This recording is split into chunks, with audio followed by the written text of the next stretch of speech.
Hola, muy buenas a todos y a todas. En este vídeo nos adentraremos en, sin duda alguna, el tema más conmovedor, el tema más misterioso y el tema más enigmático que existe hoy en día en lo que respecta a la ufología. Estamos hablando del misterioso mundo japonés. Primero, para ello, empezaremos haciendo una breve introducción que nos pueda poner en contexto, que nos pueda conmover, que nos pueda meter en la situación en la que se va a contar a posteriori las 7 historias más perturbadoras, más extrañas y más misteriosas que existen en toda la historia de Japón. A menudo os vais a poder encontrar en YouTube, en Google o en cualquier otra herramienta social vídeos que hablen sobre anécdotas, sobre historias y sobre situaciones que se han dado en Japón.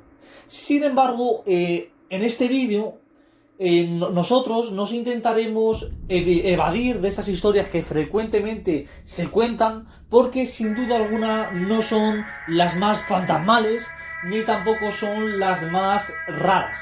Por lo tanto, estas 7 historias que vais a poder oír en este vídeo son las historias que sin duda alguna no tienen ningún tipo de solución racional. Son las historias más perturbadoras del gran archipiélago asiático japonés.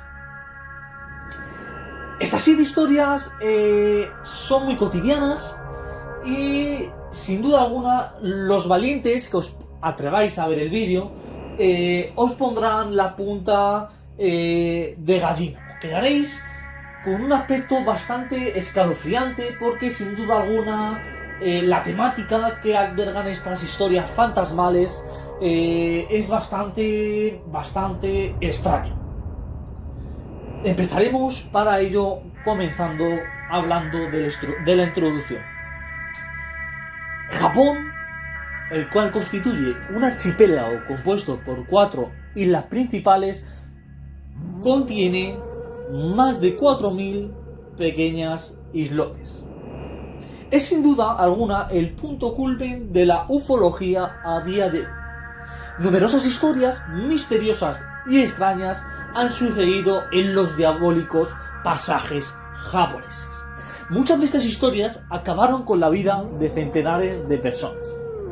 Estas historias no solo se han empezado a documentar y salir a la luz hoy en día, sino todo lo contrario.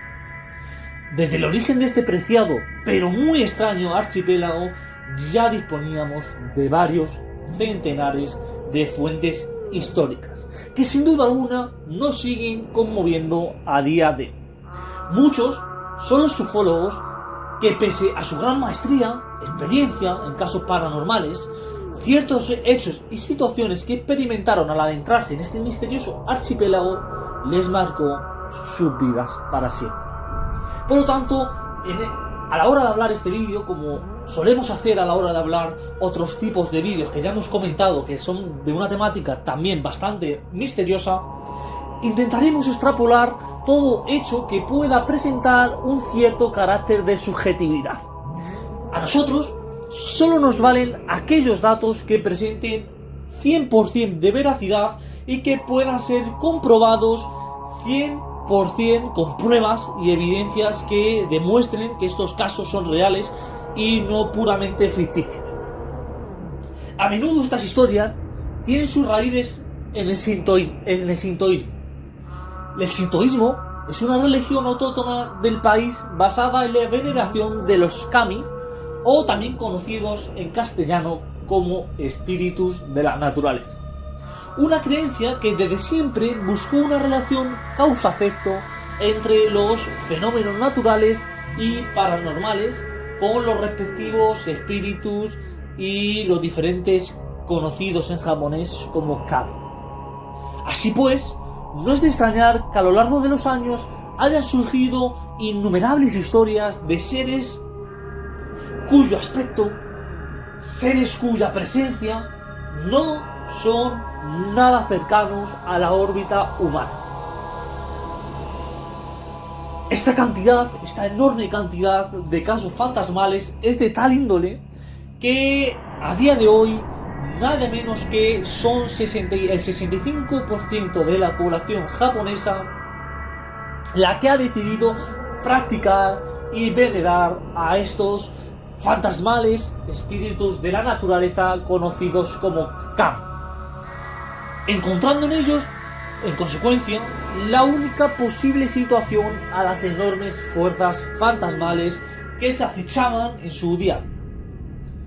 Todas estas personas coinciden en un hecho común bastante importante, y es el escalofrío. Nos cuentan que cuando están experimentando estos casos paranormales, o presencia fantasmales, o presencia espiritual, pues notan en su piel una especie de escalofrío. Es bastante curioso, porque este escalofrío se repite en todas y cada una de las historias que comentaremos en este vídeo. Antes de comenzar con estas 7 historias que os perturbarán, os llamará la atención, la curiosidad, porque son historias que se alejan de todo tipo de experiencia humana. Sin embargo, quiero hacer, como ya he dicho antes, un pequeño matiz antes de empezar. Y es que estas personas que creen en el sintoísmo, esta gran cantidad de gente de la sociedad japonesa, que constituye el 65%, reza sobre todo a 2 espíritus fundamentales: los yokai y los yurei. Los yokai son generalmente más poderosos que los seres humanos. Tienden a actuar con arrogancia sobre los mortales. Los yokais también tienen valores diferentes de nosotros, y cuando estos entran en conflicto puede coincidir con una gran enemistad con los humanos. Generalmente son invulnerables al ataque humano. Habitan en áreas aisladas y muy lejos de las viviendas humanas, aunque hoy en día están decidiendo vivir cerca de grandes asentamientos humanos para poder convivir en una buena armonía con los humanos. Los yurei, por su parte, son espíritus apartados de una pacífica vida, debido sobre todo a que constituyen el espíritu de personas que fueron humanas y que vivieron una vida bastante calamitosa, una vida llena de dificultades. Sobre todo, los yureis constituyen el alma de personas que no han podido adoptar una ceremonia funeraria adecuada, o que simplemente se han suicidado. Suelen aparecer en la madrugada, entre las 2 y las 3 de la noche. Y ahora sí, señores, abrid la mente, relajaos, porque comenzamos con las grandes historias. Historias que, como he dicho, os perturbarán, pero será de un gran honor las personas que sean valientes y demuestren gran afán por conocer la realidad que sucede en este preciado pero diabólico escenario japonés. Empezaremos contando una historia que os puede parecer a todos bastante cotidiana, pero que sin embargo de cotidiano no tiene nada. Vamos a contar la historia de la tienda de dulces de Minatoya. La famosa tienda de dulces de Minatoya se ubica a las afueras del famoso Kioto. Es una tienda aparentemente corriente, sencilla, pequeña y muy simple, pero sin embargo en su seno presenta una historia que comienza nada menos que 400 años atrás. La historia cuenta una historia que tenemos pruebas, una historia que tenemos evidencias, fotos. Cuentan que una mujer, una mañana cualquiera, apareció por los albores de la tienda hace, como ya he dicho, más de 4 siglos y se paseó 10 veces por la tienda, dando vueltas y sin hablar con el tendero. Llegada la noche, antes de que se cerrase la tienda, volvió a aparecer la misma mujer. El hombre, el tendero, le dijo que la tienda se estaba cerrando y que ya tenía que venir mañana a comprar. Pero sin embargo, la mujer se puso en un tono bastante desagradable. Le amenazó y le dijo que necesitaba urgentemente comer dulces. El hombre, guiándose por su aspecto carismático y humano, pues la dio a la mujer los dulces que deseaba. La mujer compró y se fue como cualquier otra persona que hubiese comprado dulces en la tienda. Sin embargo, al día siguiente volvió a aparecer en la tienda, a la misma hora, justo antes de que cerrase. El hombre, pues ya se empezó a cabrear, empezó a parecerle raro que esta mujer siempre viniese a la tienda justo cuando iba a cerrar el negocio. Justo al día siguiente vuelve a ocurrir lo mismo, así durante nada y menos que aproximadamente 2 meses y medio. El hombre, el tendero, ya estaba bastante curioso, bastante extraño. Le parecía que esta mujer viniese a la tienda siempre a la misma hora, con un aspecto que sin duda alguna recordó perfectamente, porque lo transmitió en su manuscrito como una mujer fantasmal. Él describía que esa mujer no tenía un aspecto humano. Esa mujer tenía un pelo que jamás había visto, un pelo que parecía como transparente. Una mujer que decía que apenas posaba los pies en el suelo. El hombre decidió perseguir a la mujer. Y un día, como ya he contado, después de que esta mujer viniese 2 meses y medio a la tienda, decidió perseguirla para ver dónde se dirigía esta mujer. Andó, y la mujer seguía andando, hasta detenerse. Se detenía en un punto que nada y menos se trataba del cementerio. La mujer se dirigió al cementerio. Entró en una tumba donde un niño muy pequeño, que nos describió en su manuscrito que tendría entre 2 y 3 años, estaba llorando, y la mujer le dijo estas palabras literalmente: no llores, cariño, aquí te traigo unos dulces, come, ya sé que esta situación no es nada buena, te pido perdón.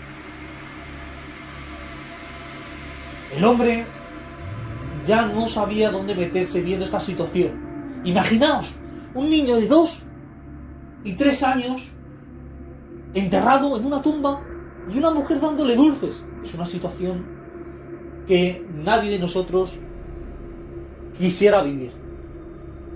El hombre decidió quedarse más tiempo para poder enterarse de quién era esa mujer verdaderamente, y pues decidió quedarse un rato más observando qué hacía esa mujer en la tumba. La mujer siguió hablando con el niño, pero sin embargo, atentos todos, el aspecto exterior de la mujer, es decir, el cuerpo, había desaparecido. Solo quedaba su voz, que seguía hablando al pequeño niño. En este caso le decía que perdón por haberse confundido y haberle enterrado con él. Por lo que siguió oyendo el hombre, pudo deducir finalmente de quién era esa extraña mujer. Se trataba de una joven campesina que habitaba en Japón, de una clase media, una economía estable, pero que sin embargo esa mujer sufría un gran afán por conocer la historia más extraña que en ese momento se estaba viviendo. Y era la historia de una leyenda que se cuenta, que hoy en día se sabe que no es real, que es la historia de Turek, del hombre este que asesinaba a la gente en el baño. Y esta mujer, por lo visto y por lo que pudo deducir el hombre y escribirnos en el manuscrito, se suicidó porque no podía soportar más ver, supuestamente, que nos contaba la mujer, que veía al monstruo de Turek. Sin embargo, al matarse, se mató justo con el niño de 2 o 3 años encima. Entonces el niño quedó enterrado en la tumba. Y pues supuestamente la mujer resucitó en un ser fantasmal, en un ser espiritual, como ya he comentado. Y pues por lo tanto, el motivo por el que acudía a la tienda, a la famosa tienda de Minatoya, era para comprar dulces y poder alimentar al pequeño bebé. Y así poder compensar el fallo que había tenido la mujer. Sin embargo, esta mujer claramente presenta un gran carácter que coincide con los extraños fenómenos que ocurrieron en el siglo XIX en Japón. Y es que esta mujer coincide, el aspecto de esta mujer, las características de esta mujer, a las horas que aparece esta mujer, siempre al anochecer, siempre cuando el sol naciente se está yendo, coincide claramente con lo que los ufólogos y los especialistas consideran que son la presencia fantasmal de los yurei, de los fantasmas que tanto rezan las personas del Japón actual, ¿vale? Entonces, por lo tanto, probablemente, vuelvo a decir, probablemente, no sabemos 100% qué tipo de espíritu fue la mujer esta, porque únicamente tenemos la fuente primaria del manuscrito que escribió este hombre, y lo fue escribiendo, por lo visto, en un estado bastante de ira, un estado bastante asustado, y por lo tanto presenta ciertos rasgos que a día de hoy no podemos conocer 100%. Pero probablemente se tratara de un espíritu yurei. Continuamos porque aquí hay millones de historias, hay numerosas historias que debemos seguir comentando, que debemos seguir analizando, y que por lo tanto a nosotros claramente, y antes de empezar, y perdón por el matiz, pero es necesario, debemos decir que es más importante a la hora de contar estos casos paranormales, de contar estas historias, intentar poder no tanto contar sucesos que siempre se cuenten, contar cosas que no se saben 100%, sino que lo verdaderamente importante a la hora de contar estas historias es demostrar pruebas, evidencias, y sobre todo contar las historias tal y como son, es decir, extrapolar todo lo que pueda presentar un cierto carácter de subjetividad. Vale, continuamos por lo tanto. En este caso hablaremos de la aldea de Inukaki. La aldea de Inukaki, también conocido hoy en día como la aldea de Inunaki, pues se trata de una villa, de un pueblo muy misterioso que está completamente aislado de cualquier otro pueblo o aldea japonesa. Sus orígenes se remontan en el siglo XVIII, cuando ciertos emperadores detectaron que la aldea de Inunaki sería el lugar maldito en donde irían a parar todos aquellos rebeldes o todas aquellas personas que incumpliesen las leyes japonesas. Es decir, siglo XVIII, y todos aquellas consideran los emperadores japoneses que todas aquellas personas que se comporten mal, no respeten las normas o puedan ser considerados por como rebeldes, pues irán a parar a la diabólica aldea de Inunaki. Ya, por lo tanto, en el siglo XVIII se conocía perfectamente que la aldea Inunaki presentaba ciertas características, ciertos rasgos que no concordaban nada con lo humano, con lo vivido. Hoy en día son más de 3 centenares de ufólogos los que se han adentrado en esta deshabitada y extraña aldea de Inunaki. Sin embargo, todos ellos coinciden en una cosa, y es que los objetos no identificables, porque son numerosos los objetos no identificables que se han encontrado en esta deshabitada aldea, ya no solo a nivel volador, es decir, no solo se ha podido ver ovnis, sino que en esta aldea de Inunaki se han encontrado ciertos objetos que probablemente tuviesen un uso cotidiano que no se asemeja a nada con los diferentes vestigios arqueológicos que tenemos. Una especie de mordedores que podrían servir para morder ajo, para morder cualquier tipo de alimento, cebolla, pepino, que nunca se ha encontrado en la historia. Su aspecto es bastante extraño, pero lo que más llama la atención a los especialistas es sus grandes y raros materiales que lo componen. Es una especie de hierro, pero sin embargo no se asemeja, no tiene esas capacidades que nuestro hierro tiene. Se trata de un hierro mucho más flexible, de un hierro con mucha menos dureza del actual.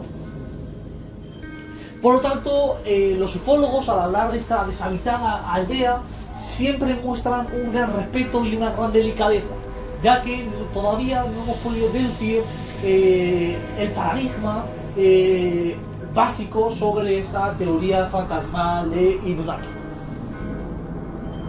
La NASA, en 2003, la NASA amenazó y tuvo una reunión muy importante con el gobierno japonés, en la cual la NASA le dijo que no debían de seguir difundiendo estas historias que pasaban y que eran estudiadas por ufólogos en esta deshabitada aldea. El gobierno japonés no le quedó otro remedio que dejar de difundir estas historias, estas situaciones que se vivían en la deshabitada aldea de Inunaki. Así como que también cada vez eran más los rumores y cada vez eran más los aventureros japoneses que decidían adentrarse en esta deshabitada aldea, y muy pocos de ellos pudieron venir porque su muerte fue bastante misteriosa. En muchos casos se trata de suicidios, de propios suicidios, porque los casos que veían evidentemente no tenían ningún tipo de explicación racional. En otro caso, pues encontramos simples desapariciones, que no hemos vuelto a saber más de esas personas que se adentran en la deshabitada aldea de Inunaki, y en otros muchos casos simplemente por no controlar, por no tener una cierta experiencia en el tema, pues cometieron ciertos fallos, porque la aldea de Inunaki tiene bastantes GPS y satélites para que los ufólogos y los especialistas pudieran y sigan pudiendo, porque vuelvo a decir, es un paradigma totalmente abierto al día de hoy, seguir estudiando la historia de Inunaki. El gobierno japonés en 2017 consideró que esta aldea de Inunaki ya no pertenecería más a Japón. Para ello, puso un cartel en la entrada de la aldea que comunicaba a todos aquellos aventureros lo siguiente: la constitución de las leyes de Japón no se aplica aquí. Sin duda alguna, este hecho ha sido también analizado, ha sido también estudiado con ayuda del gobierno, que nos han comunicado que este hecho se debió principalmente a que no se podía seguir teniendo esos rumores sobre Japón, porque a nivel turístico, a nivel internacional, afectaba bastante a la identidad nacional japonesa. Eran muchos ya los que podían saber la historia de esta terrible aldea de Inunaki. Entonces la gente prefería asentarse en los lugares más alejados a esta aldea. Y por lo tanto todos los lugares, todas las partes septentrionales de Japón, pues empezaron a reducir bastante su turismo y su importancia. Debido a esto, pues, como vuelvo a repetir, el gobierno japonés se ha desentendido de esta aldea. Seguimos. Vamos a comentar la famosa y extraña historia del túnel de Kyushu. Probablemente muchos de los que estéis comentando el vídeo hayáis oído rumores, hayáis oído alguna vez mencionar este famoso túnel de Kyushu. Sin embargo, en muchas ocasiones, desgraciadamente, la gente que lo cuenta, la gente que lo explica, no se ciñe a fuentes primarias y pues mezcla y extrapola hechos reales, hechos directos de estas fuentes con hechos subjetivos y deducen cosas que no son 100% reales. Por lo tanto, nosotros al estudiar este túnel de Kyushenba seremos totalmente prudentes y todo lo que digamos tendrá una cierta veracidad y será comprobado con evidencia. Vamos a comentar entonces, por lo tanto, la historia. Este túnel se encuentra en la prefectura de Kanagawa. En el túnel, hace nada menos que aproximadamente, porque no se sabe con certeza en qué año exacto pasó, pero se deduce a través de los manuscritos que probablemente fuesen escritos entre 1950 y 1960. Un joven niño iba en la bicicleta, guiándose por su inocencia, por la carretera que conduce al famoso túnel de Kyushu. El niño no tuvo otra idea, tampoco es manera de culpar, porque se trataba de un inocente niño de 13 años. Decidió echarse unas fotos y grabarse en el famoso y tenebroso túnel de Kyushu. Decidió echarse unas fotos, un vídeo, para supuestamente y probablemente enseñárselo a sus amigos, a su entorno, y pues demostrar su cierta valentía. Sin embargo, la pesadilla había comenzado en la vida del niño.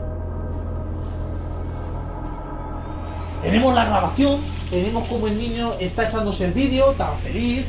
Pues imaginaos cualquier niño de 13 años grabándose en este lugar deshabitado, en este túnel que prácticamente era deshabitado todavía en esa época. Cuando de repente se oye perfectamente en la grabación un cierto sonido de fuego, que literalmente dice lo siguiente: no más muertes de Junichi, con un aspecto como el que estoy diciendo, con un aspecto bastante riguroso, con un aspecto de bastante firmeza en la oración. El niño, asustado, decidió que se podía tratar de la broma de cualquier persona que podría trabajar en el túnel.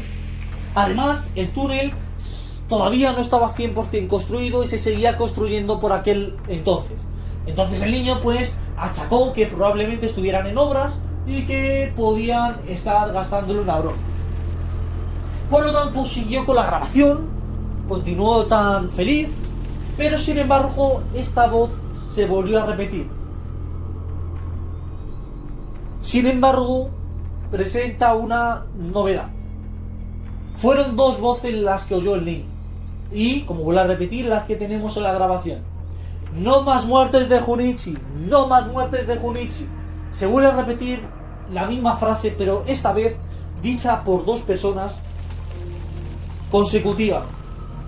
La voz, al ser analizada por los expertos, dicen que probablemente se tratase de una voz fantasmal, pero que sin duda alguna no tenemos posibles semejanzas con cualquier tipo de voz fantasmal que se hayan producido a lo largo de la historia.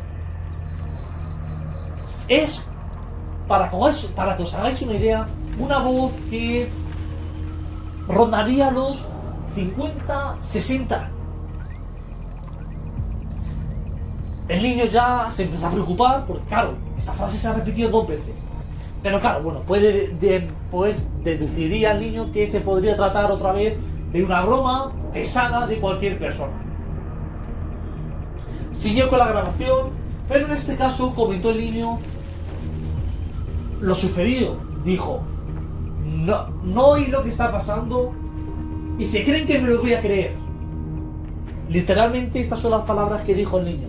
Desgraciadamente fueron las últimas palabras que dijo en vida, porque al acabar la frase, no podéis ver que la gente se cree que me lo estoy creyendo, dicen no más muertes de Junichi, ¡pum!, desapareció.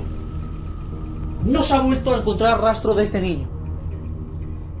Es muy curiosa poder ver la manera en la que desaparece, la manera en la que se cae la cámara al suelo. Es algo que no tiene solución racional. Es más, muchos ufólogos, muchas personas especialistas en el tema han dicho que es totalmente raro que esa cámara se pueda tratar de un hecho que se asemeje con una situación humana. Por la siguiente razón: la cámara se cayó, pues ya podéis imaginar, un niño que podría medir aproximadamente, en los estudios ha dicho que podría medir entre 1,50 y 1,60, pues se cayó la máquina desde unos 50 metros de altura y a día de hoy está intacta. Ni se ha roto, ni se ha dañado, ni presenta cualquier tipo de rotura. Es bastante curioso también este hecho. Sin embargo, vamos con el misterio, porque no acaba aquí. La gente asustada, la gente al ver este entorno, sobre todo la persona que cogió la grabación, que fue un obrero del día siguiente, de ese 23 de noviembre, de aproximadamente 1958-1961. Porque el hombre, las grabaciones que tenemos de este hombre, no nos dice una fecha exacta. Dice, en la época en la que nos encontramos, en la moderna época que nos encontramos de finales de los años 50 y comienzos de los años 60, por lo tanto, no sabemos el año exacto que sucedió. Lo que sí sabemos es que el hombre presentó la cámara a todo el gobierno japonés y a la órbita del mundo japonés. Sin embargo, desde ese año en el que el niño desapareció hasta el día de hoy, son más de nada y menos que 397 personas que han desaparecido en el túnel o que han vivido situaciones raras en el túnel. Entre estas historias raras que ha ido viviendo la gente desde este suceso, voy a destacar 2 historias. La primera es la de la joven Okiku, una joven que vivía en Kanagawa, que tenía 17 años y que nos cuenta grabándose, por lo tanto por eso también he reseñado esta historia, porque tenemos su grabación, casi objeto de estudio evidentemente. Nos cuenta que a ella se le presentó esa voz, pero que sin embargo esa voz ya no era la voz que le había pasado al niño, no era una voz de una mujer de unos 50 o 60 años, era la misma voz del niño, de aquel pequeño niño. Y simplemente no le sucedió nada más después, pero se oyó la misma tenebrosa frase: no más muertes de Junichi. La joven, que al igual que el resto de la sociedad japonesa conocía perfectamente la historia, huyó del túnel lo más rápido que pudo.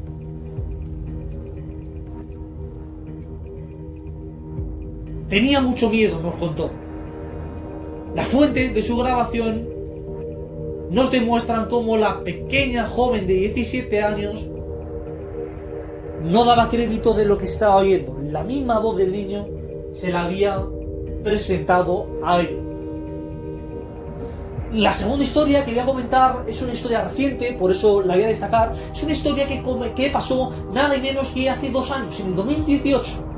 Le sucedió a un hombre de una avanzada edad que nos contó que tenía 56 años.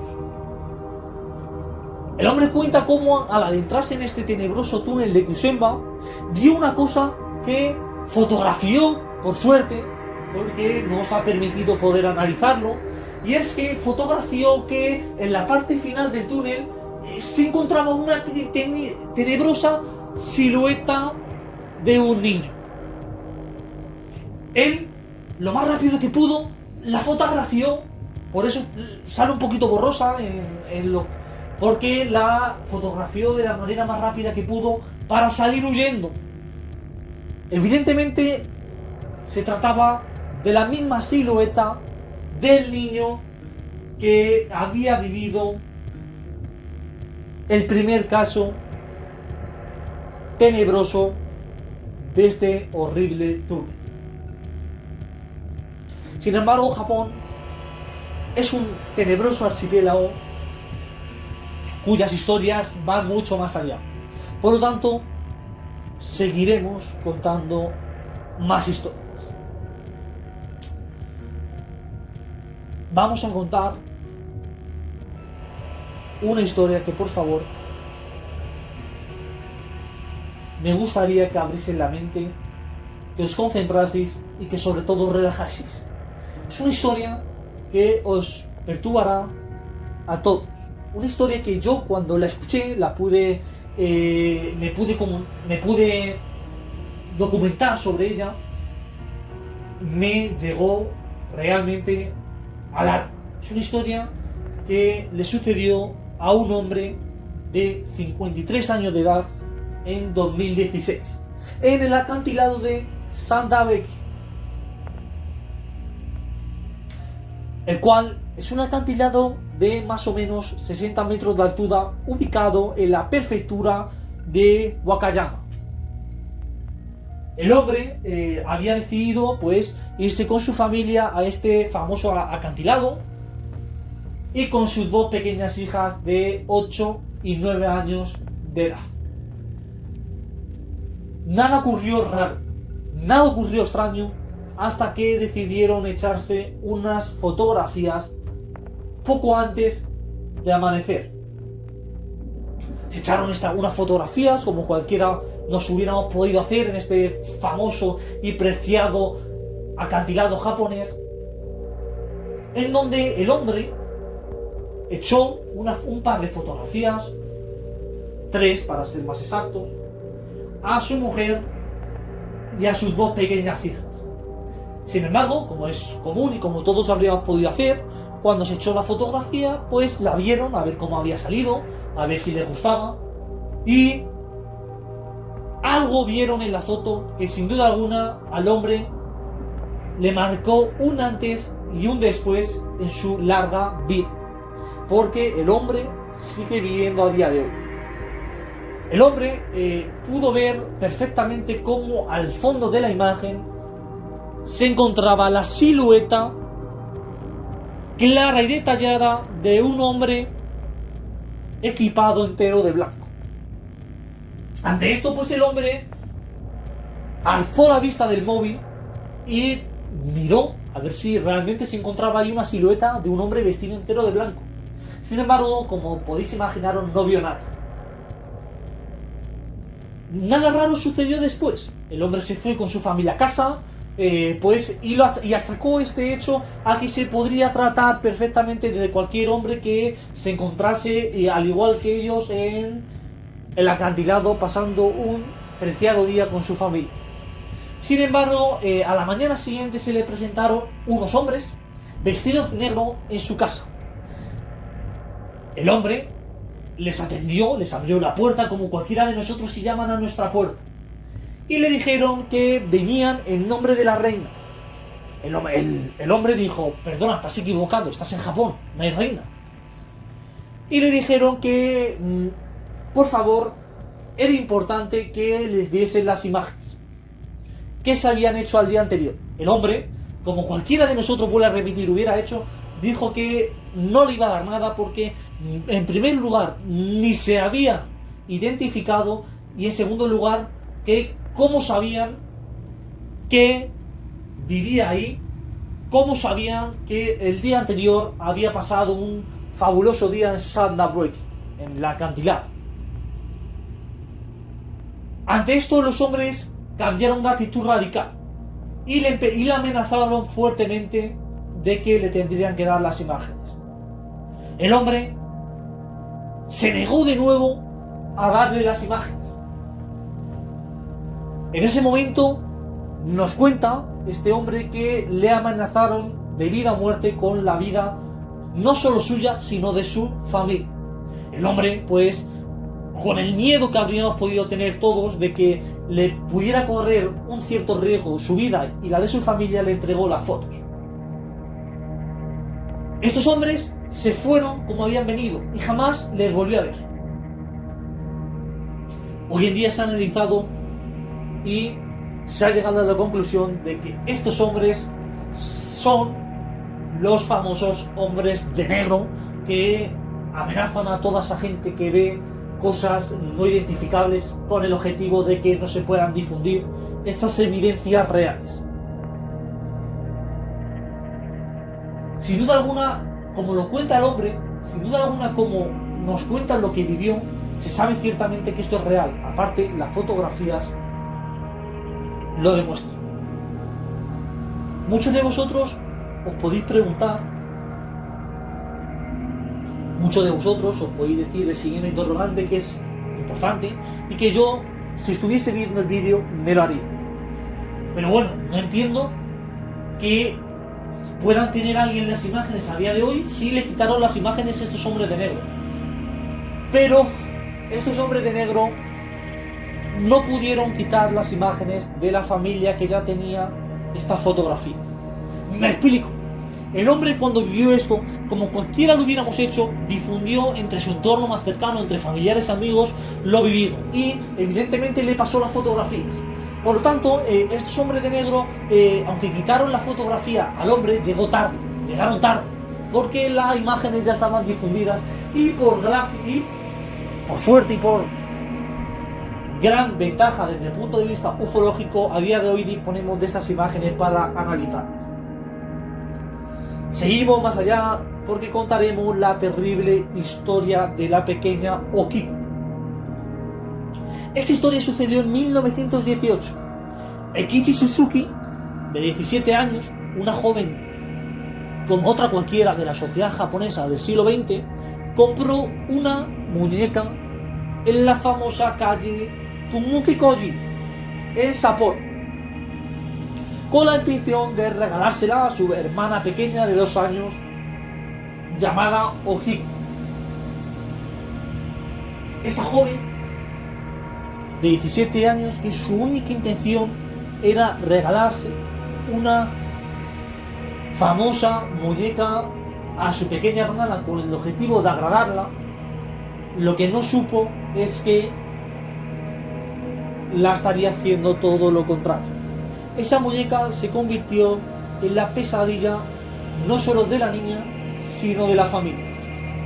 La pequeña niña se enamoró de la muñeca, pero sin embargo, 2 años más tarde, la niña sufrió un repentino y espontáneo resfriado que acabó con su vida. La familia, en homenaje a la muñeca, que era el objeto más preciado de la pequeña niña, pues la hizo un altar y la encuadró en su habitación. Sin embargo, la muñeca empezó a convertirse en un aspecto bastante extraño. Le creció el pelo. Empezó como a aumentar de tamaño, pero de una forma con bastante rareza. Como que el volumen se asemejaba a la pequeña silueta de la niña difunta.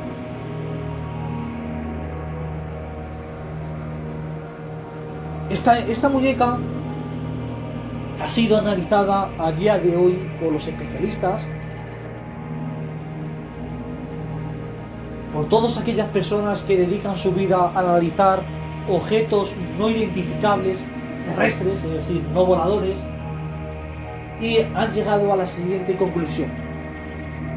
Abrir la mente, porque lo que voy a decir ahora es algo que a todos nos conmoverá, y es que la pequeña muñeca se apoderó del alma de la niña, y por eso, cuando sufrió un simple resfriado, acabó con su vida. El alma de la muñeca, los ufólogos, las personas especialistas nos cuentan que sigue todavía hoy vigente en la muñeca. La muñeca ha sido expuesta en uno de los templos más famosos de Japón, el templo Manenji, y en el templo Manenji numerosas personas de Japón hoy en día la pueden visitar.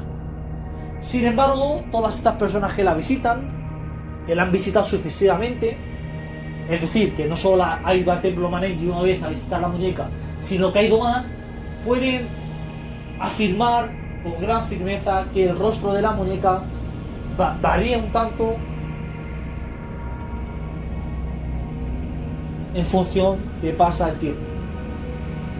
Una mujer de alrededor de 58 años, en este caso no es especialista en la ufología, pero es una persona que presenta gran afán y que presenta una cierta formación en objetos no identificables, nos cuenta cómo ha ido nada y menos que 8 veces a ver la muñeca expuesta en el templo Manenji. Y nos puede decir cómo desde la primera vez que fue hasta la última vez que fue, el rostro de la muñeca varió. Nos cuenta cómo el pelo, ella, que pues es evidente que analizó la muñeca a fondo, pues pudo observar que el pelo, que presentaba un pelo rubio la primera vez, la última vez presentaba un color de pelo mucho más oscuro. También nos cuenta que en la vestimenta encuentra una gran diferencia, y es que dice que cuando se fue a su casa observó y analizó que se había dado cuenta de que la muñeca el primer día tenía 4 botones y el último día tenía 3, así como que las mallas el primer día le llegaban hasta los tobillos y el segundo día no pasaba mucho más de las rodillas. El gobierno japonés, como cada vez era más la gente que iba al templo Manenji a ver esta diabólica muñeca, pues a día de hoy ha decidido que todos aquellos que pasen al templo no pueden poseer ningún tipo de dispositivo electrónico, con el objetivo de que no se puedan hacer imágenes que comparen el retrato de la niña el primer día que va y las sucesivas veces que vayan yendo. Las pruebas de entrada al templo son bastante rigurosas. Se analiza no solo de que si se lleva dispositivos electrónicos, sino también se analiza que se puedan llevar cualquier cosa extraña y no identificable. Y para esto me remonto en que varias personas han llevado una serie de objetos al templo Manenji que los guardias no han identificado. Una especie de objetos que servían, según nos cuentan los guardias que trabajan allí, servían para hacer fotos, pero que no se trataba de ningún dispositivo electrónico que conozcamos a día de hoy. Por lo tanto, a día de hoy también se ha llegado a la conclusión de que todo objeto que los guardias del templo Manenji puedan identificar como un objeto no conocido tampoco podrá pasar. Por último, contaremos la famosa historia de Aokigahara, que muchos de vosotros lo conoceréis como la historia del bosque de los suicidas. Muchas son las personas que hoy en día deciden analizar y hacer vídeos de YouTube explicando el bosque de los suicidas. Sin embargo, olvidan un elemento histórico que es fundamental, y para ello extrapolan diferentes hechos que no son nada reales. Y es que la verdadera historia del bosque de los suicidas se remonta en el Japón feudal del siglo XIX. Por si alguien no lo sabe, es un siglo de grandes hambrunas y epidemias a nivel oriental generalizado. Un mundo en donde las familias más pobres abandonaban a su suerte a los niños y a los ancianos debido a que no tenían la fuerza ni el dinero para poder alimentarse. Por este motivo han ido surgiendo diferentes historias sobre que todas esas voces que hoy en día podemos encontrar en numerosos casos en personas que se adentran en este tenebroso bosque, se tratan de las personas, los niños y los ancianos que fueron abandonados en el siglo XIX. Y este es el verdadero punto fundamental para entender el caso paranormal que sucede en este bosque. Siglo XIX, vuelvo a repetir, ancianos y niños que son abandonados por circunstancias calamitosas, tanto a nivel económico como a nivel social.